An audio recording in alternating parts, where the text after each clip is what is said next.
Okay, so hello, my name is Coach Howard, and today we're going to be demonstrating how I would apply social interaction in an environment like cross country for the high school varsity level.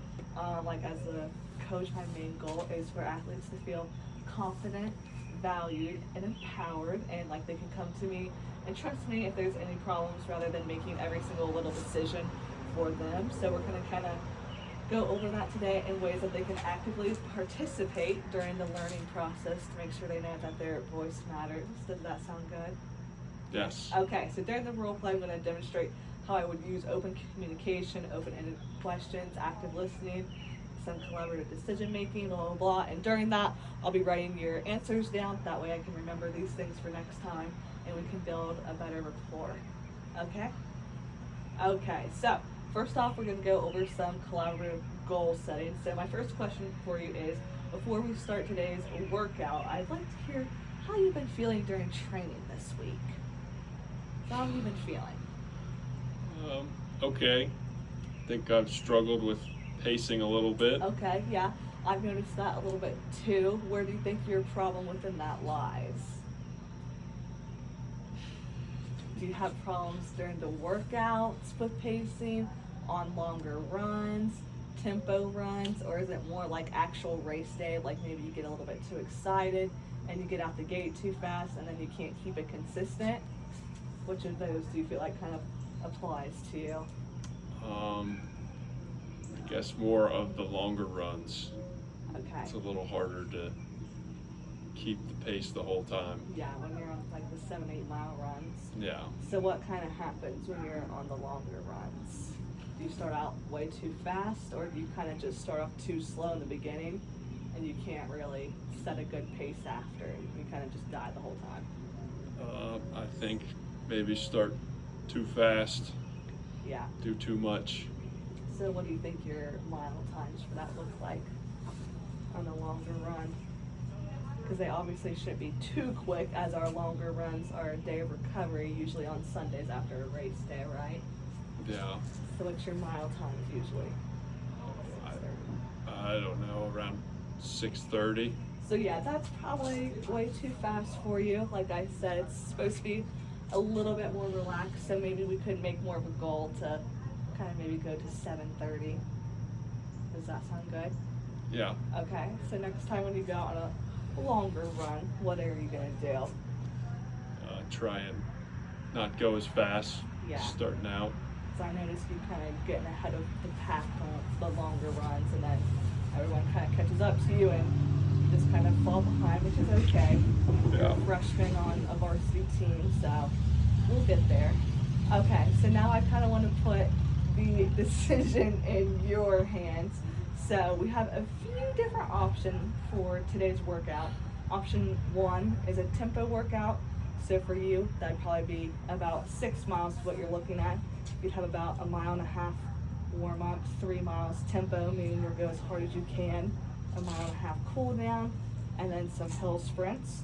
Or we could do intervals, which obviously that's more actual workout, where we do 400s, 800s, 1200s. Or option three is a progression run where each section gets slightly faster. So that's pretty similar to a tempo run, but it's like not as long as warm up and cool down, if that makes sense. And it'd probably be less mileage since you're going a lot faster, if that makes sense. So which workout do you think would specifically help you with your pacing today? Probably the first one. So the tempo run? The tempo run, yeah. Yeah, because that's the one where it's like you start off steady, Yeah. you build pretty, Then you build up, but you kind of keep a consistent faster pace for 3 miles. So why do you think that would help you with your pacing, I guess, is my question. I think it will kind of make you stay consistent Right. so you don't go too fast for the beginning and then Yeah, have a hard time for the rest of it. I would completely agree with you. So basically, start slower and then you build the pace, right? I think that would really help you because you are definitely a very good runner and have a lot of potential. So I like that answer, and we can definitely have more open-ended conversations like this. So what we're going to go over next is some problem solving, because I kind of want to see where your head's at and where you're thinking with this stuff.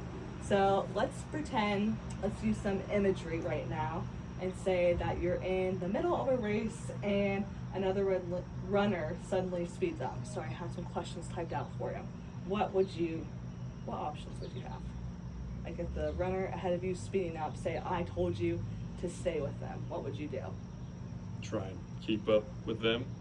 Okay, what's another possibility? I guess just, I don't know, you could try and stay close. Yeah. Maybe not stay exactly with them, but Maybe stay at your own pace, Yeah. perhaps? So what factors would help you make that decision? If you're going to speed up and try to be with them the whole time, or if you're just going to stay at your own pace? I think it depends on where you're at, Yeah. how much longer is left. Yeah, so maybe not just only your physical endurance, but also like the mental fatigue, right? Like if you don't think that you can do that, then you definitely shouldn't be doing that, right? Yeah. So it just kind of depends about like you and how you're feeling, right? Yeah. Okay, perfect. Because that, in all seriousness, is the types of decisions that successful runners have to make during competition, because you really have to evaluate yourself and what you can do. Because if you overestimate yourself, you might just kind of kill yourself on the run, right? Yeah. Okay, very good. So the next thing is, so let's see, where did I? So from our, okay, sorry, erase that. So from our conversation here, how would you go about your next run? Specifically, say like a workout that we were talking about, whether that's tempo, whether that's running 800s, 1600s, or a long run. What is something that you would do in all of those situations that we kind of talked about? Try to stay consistent Yes. and don't burn out too quick, and know what you can do, and Yeah. It's so what's that called? Thing you're having trouble with. keeping the pace. Yes, very good. So all of this talking goes into pacing, right? Yes. So is there anything that I, as a coach, could do to help you with your pacing specifically? I know I'm not always out there with you guys, but is there something I could do, whether that's, bike with you guys, talk you through it before a run? Yeah, maybe beforehand say what could be a decent time. Okay, so maybe give you guys like splits that you should be hitting, like Yeah. 7:30, 7:15, things like that. Yeah. Okay, wonderful. I think that this conversation went very well, and I appreciate your feedback, and I hope that we can use this in our future workouts. And now we're gonna go put that to the test and run a tempo run, which you will not see. Okay, good job. Thank you. Yeah.